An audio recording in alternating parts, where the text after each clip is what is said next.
On November 18, 1995, Isaac Perlman, a violinist, came on stage to give a concert at Avery Fisher Hall at Lincoln Center in New York City. If you have ever been to a Perlman concert, you know that getting on stage is no small achievement for him. He was stricken with polio as a child, and so he has braces on both legs and walks with the aid of 2 crutches. To see him walk across the stage one step at a time, painfully and slowly, is an awesome sight. He walks painfully, yet majestically, until he reaches his chair. Then he sits down, slowly, puts his crutches on the floor, undoes the clasps on his legs, tucks one foot back and extends the other foot forward.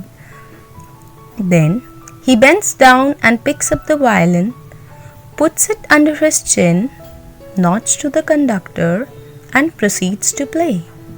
By now, the audience is used to this ritual. They sit quietly while he makes his way across the stage to his chair. They remain reverently silent until he undoes the clasps on his legs.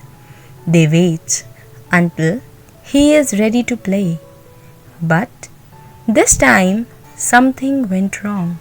Just as he finished the first few bars, one of the strings on his violin broke. You could hear it snap. It went off like gunfire across the room. There was no mistaking what that sound meant. There was no mistaking what he had to do. We figured that he would have to get up, put on the clasps again, pick up the crutches, and limp his way off stage to either find another violin or else find another string for this one. But he didn't.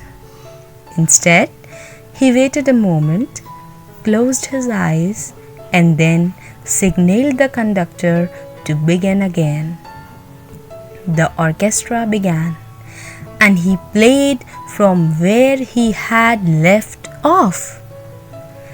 And he played with such passion and such power and such purity as they had never heard before. Of course, anyone knows that it is impossible to play a symphonic work with just 3 strings. I know that, and you know that, but that night Isaac Perlman refused to know that.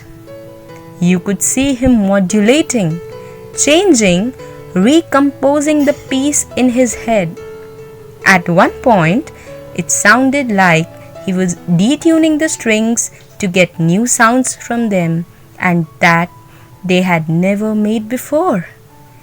When he finished, there was an awesome silence in the room, and then people rose and cheered.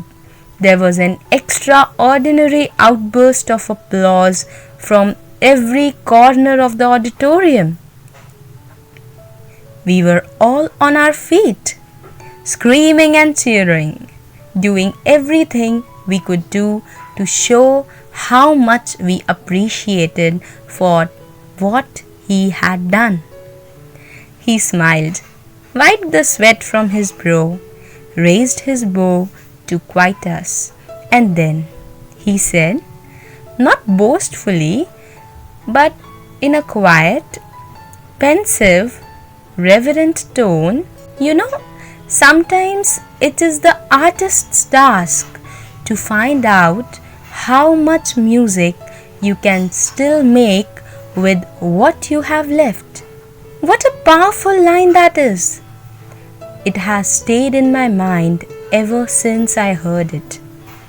And who knows, perhaps that is the definition of life. Not just for artists, but for all of us. Here is a man who has prepared all his life to make music on a violin of 4 strings, who, all of a sudden, in the middle of a concert, finds himself with only 3 strings. So he makes music with 3 strings.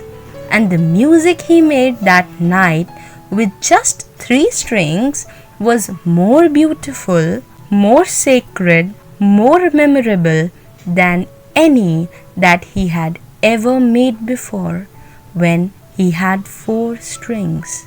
So perhaps our task is this shaky, fast changing, bewildering world in which we live is to make music. At first, with all that we have, and then, when that is no longer possible, to make music with what we have left. Thank you.